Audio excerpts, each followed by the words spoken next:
Swayam Prabha. Digital India. Educated India.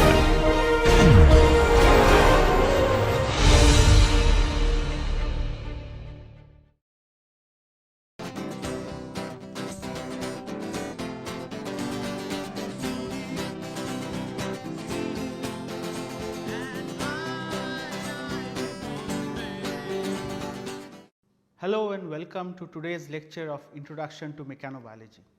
So, in the last lecture we had started discussing about how physical factors can regulate stem cell fate. So, in this regard we discussed a paper where human mesenchymal stem cells were plated at two densities. You have low density and high density. And what the authors discovered was at low density the cells tended to differentiate into an adipogenic lineage,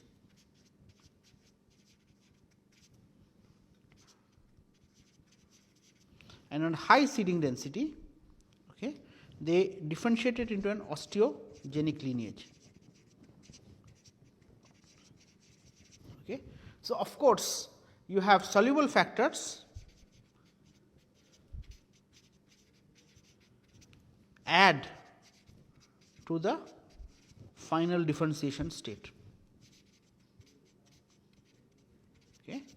So, to understand why this density dependent effect was observed, the authors speculated that indirectly density or seeding cell density is regulating cell shape. So, to test this, what the authors did was they took patterns either small or large. This is so that when you seed the cells you would have a cell with well developed focal adhesions and stress fibers. And what they found was again consistent with their hypothesis. At this small, when the island size was small, you had adipogenic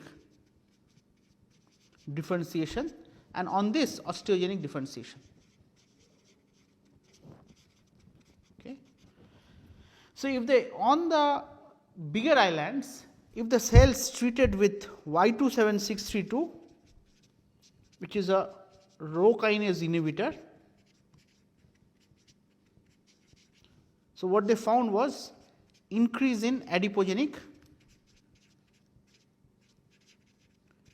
differentiation.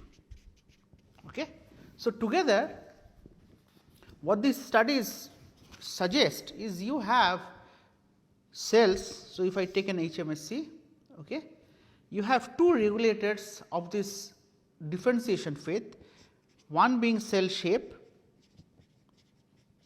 and indirectly your cell density is regulating cell shape. You also have a soluble factor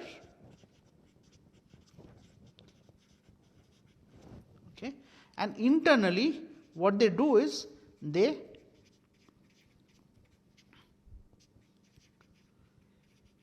stimulate actomyosin contractility. So, if you inhibit this tension, then what you will get is you will get an adipogenic differentiation, while if tension is promoted then it leads to osteogenic differentiation.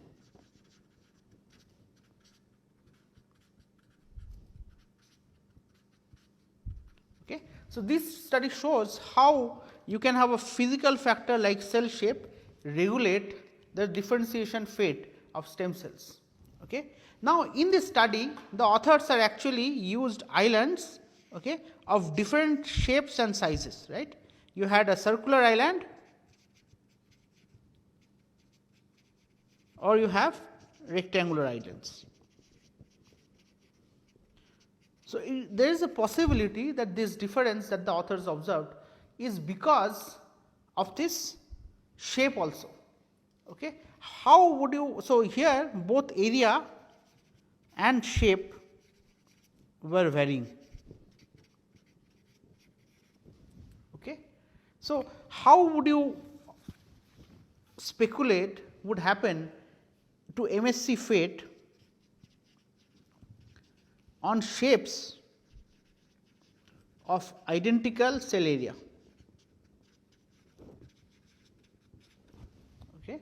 So, to answer this question, okay, what a different group did. So, the paper is again a Phineas paper.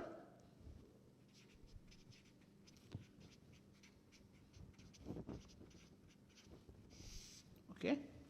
What the authors did was they took different patterns, rectangular patterns.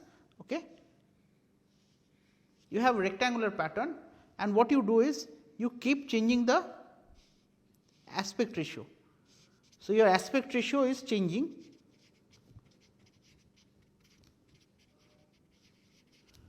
but size or area is unchanged.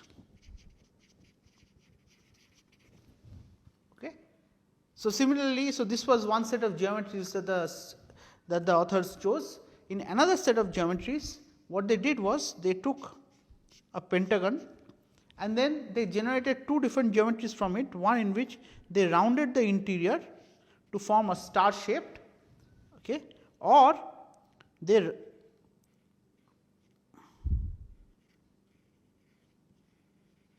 okay. So, they made a flower, this is a pentagon and this is a star.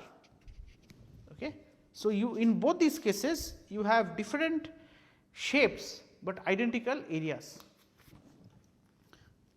So, what the authors observed was again, okay, so if I plot it as a function of aspect ratio on the rectangles, okay, on lower aspect ratio. So, in both the cases, so you had a mixed fate. Okay. So, this is adipogenic differentiation and this is osteogenic differentiation. So, what the authors observed was more aspect with increase in aspect ratio, okay, the cells tended to differentiate more into an osteogenic lineage, and same was true. Okay. Here you have the flower, pentagon and star. Okay. You observe, the authors observed a similar trend. Okay. Osteogenic differentiation, adipogenic differentiation. Okay. So, this suggested that something must have been changing, because of which you have a drastic change in the eventual fate. Now, please note that this is a mixed fate. It is not that you have 100% adipogenic or 100% osteogenic differentiation. Okay. So, to probe into the basis, what the authors chose was these three shapes, the flower, the pentagon and the star. Okay. And they compared between the flower and the star what has changed in terms of the cytoskeletal organization and the focal adhesion organization. Okay. So, what they found was on the flower patterns,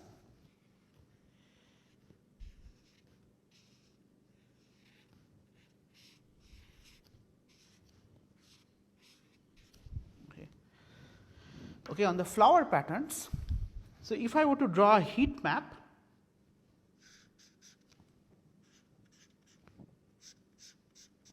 so what they found was the red denotes the actin signal.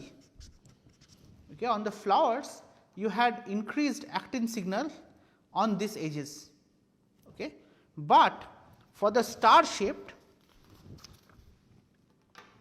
so this was the actin signal and the focal adhesions, okay, were towards the periphery. Okay. So, this was what the signal that they observed. Okay. So, on the flowers, on the flower geometry, this is what they observed. So, the green are vinculin or focal adhesions and the red is actin. Okay. On the star shaped islands, okay. Okay. So, what they found, okay, was the focal adhesion signal. So, they generated the star shape like this. So, you have a slight curvature. Okay. What they found was focal adhesion signal was much more prominent for the stars.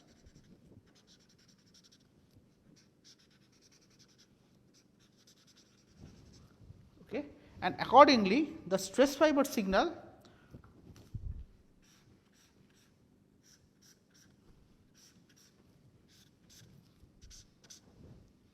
was also much more potent. Okay.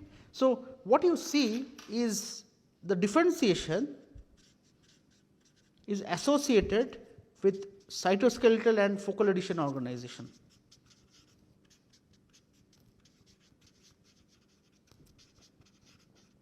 So, on the star where there was more amount of stress fibers, this induced an osteogenic differentiation.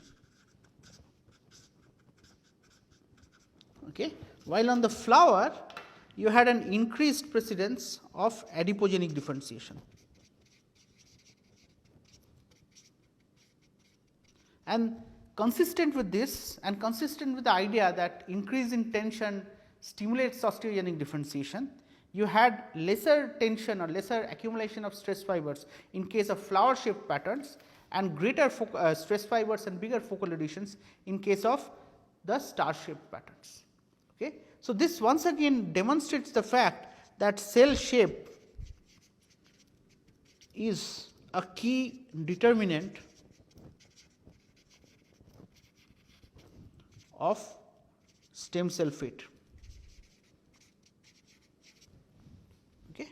So, in addition to this, if we think of the other physical cues, so these kind of cell shapes, for example, star or flower, you can engineer these shapes, but these shapes do not naturally occur inside our in vivo context. Okay. So, what is one of the factors or in vivo relevant factors which influences stem cell fate?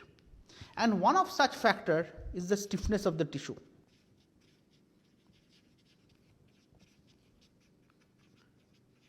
Okay. So, you know by default that blood is fluid like,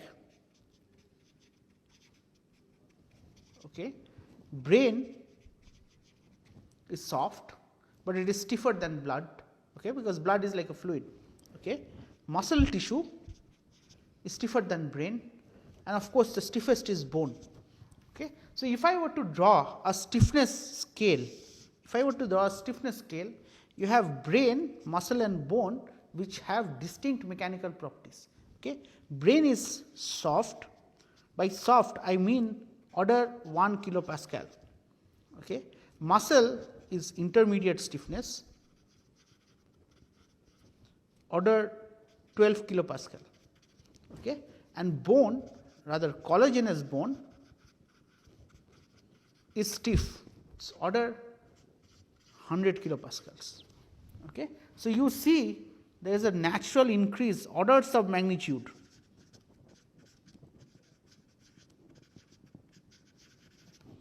in increase in stiffness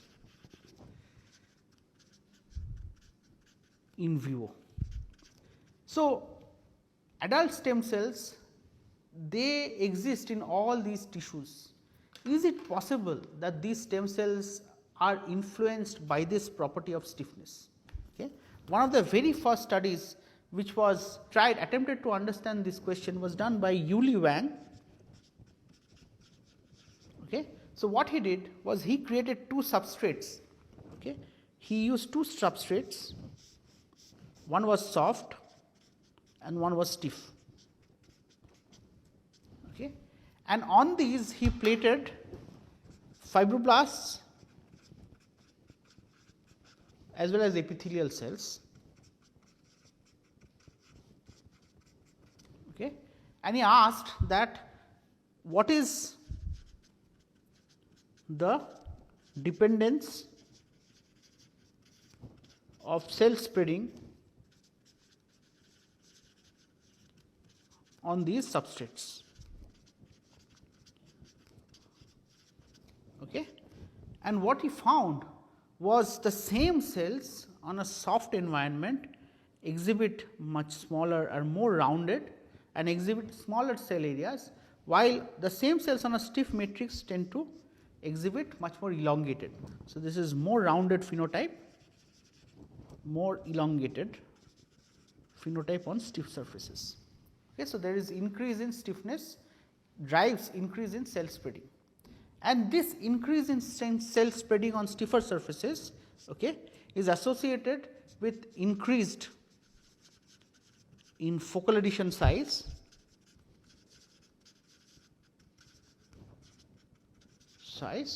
okay, and FA signaling, okay, adhesion signaling. So, what they observed was on stiffer environments you had phosphorylation of FAC or Paxillin. These integrin signaling molecules were much more phosphorylated on stiffer matrices.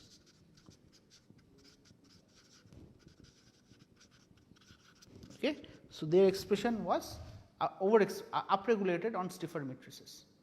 Okay. So, this was one of the first studies. So, this was in a PNAS paper in 1997. Okay. So, this was one of the first studies to demonstrate the effect of stiffness in driving cell spreading. Okay. So, subsequently there have been lot of studies, but the question automatically arose that what would happen to other cell types if they were placed in such environments. Okay. And spreading is of the order of in 5-6 hours cell spread.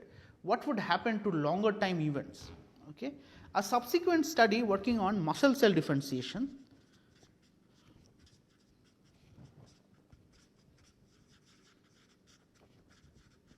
okay, what they asked, so for muscle cells to differentiate, particularly skeletal muscle cells like C2, C12 cells, okay, you have individual cells okay, which kind of come together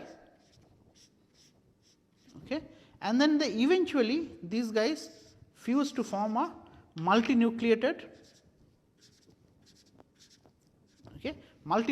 cell.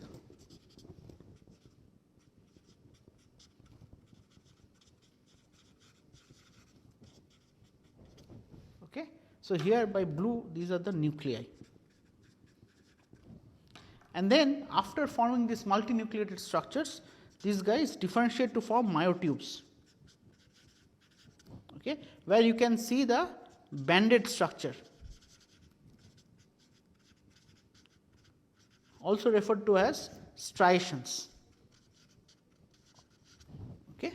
So, this was done in the group of Dr. Dennis Disher.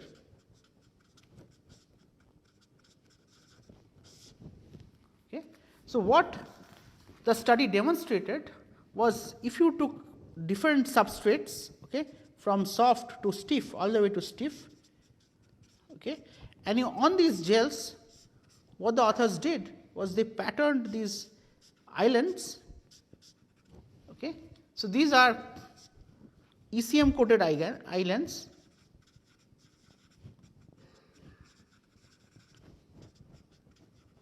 stamped on top of polyacrylamide gels.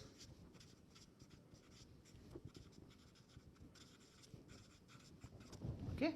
So, what the authors observed was as a function of stiffness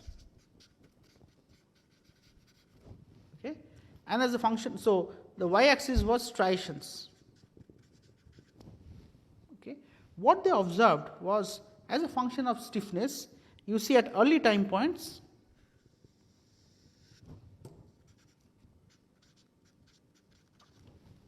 these cells exhibited a peak at a 2-week time point okay, on gels which were roughly 12 kilopascal in stiffness. Okay. And this as time went on, the differentiation profile grew even more prominent, but the position of the peak remained unchanged. Okay. So, this zone on which the cells optimally differentiated, okay, so optimal differentiation was observed on 12 kPa gels.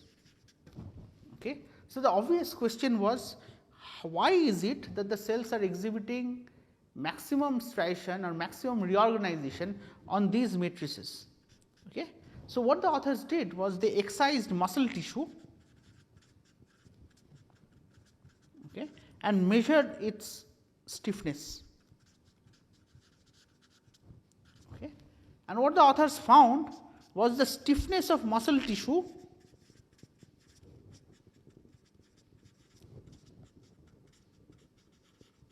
was exactly in the zone in which maximum amount of striations was observed on these gels, okay, suggesting that muscle cells differentiate optimally on muscle like environments. Okay. So, this study suggested that muscle cells differentiate optimally on muscle like environments. Okay. So, they also did one set of experiments in which on these patterns, so you have a bottom layer of cells, okay, you have a bottom layer of myotubes, and on top layer you put one more cell layer, okay, you have a top layer. Okay. So, the bottom layer is myotubes and the top layer, so this is the first layer, myotube layer 1, and you on what you do is after you get a bottom layer. So, these experiments were done on glass. Okay. So, this is a glass substrate, okay, where you again have patterns, okay, so that you can get well defined myotubes. So, what the authors observed first was on glass substrates, okay, C2 C12 cells never differentiated.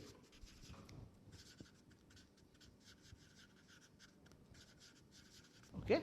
But when you plate a second layer of cells, what they found was you had the formation of these striations. It was very prominent when plated on this bottom layer of muscle cells. So, these are my muscle cells only, right. So, in a sense this suggests that again the second layer of muscle cells are seeing a muscle like environment on which they differentiate. However, when the experiment was repeated, okay, with a layer of fibroblast at the bottom, so the second layer did not have any striations. Okay. So, fibroblasts are known to be 2 to 5 kilopascal in stiffness, okay, while muscle cells this is order 10 to 15 kPa in stiffness.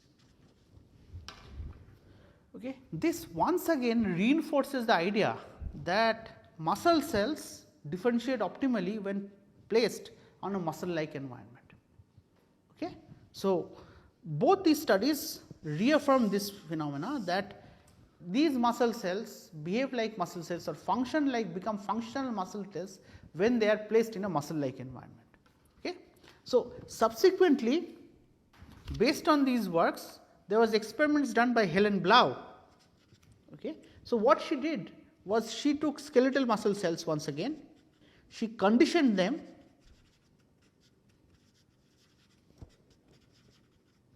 on PA gels which mimic the tissue stiffness of muscle, and she showed that these cells when transplanted in vivo exhibit better engraftment.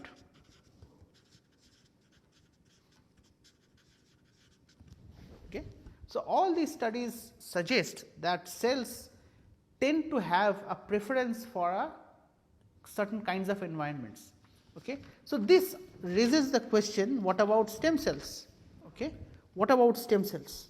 How would these stem cells behave when placed on matrices of different elasticities? Okay. So, the group of Dennis Disher did this study on using PA gels. Okay. Using PA gels, he asked that what is the effect of stiffness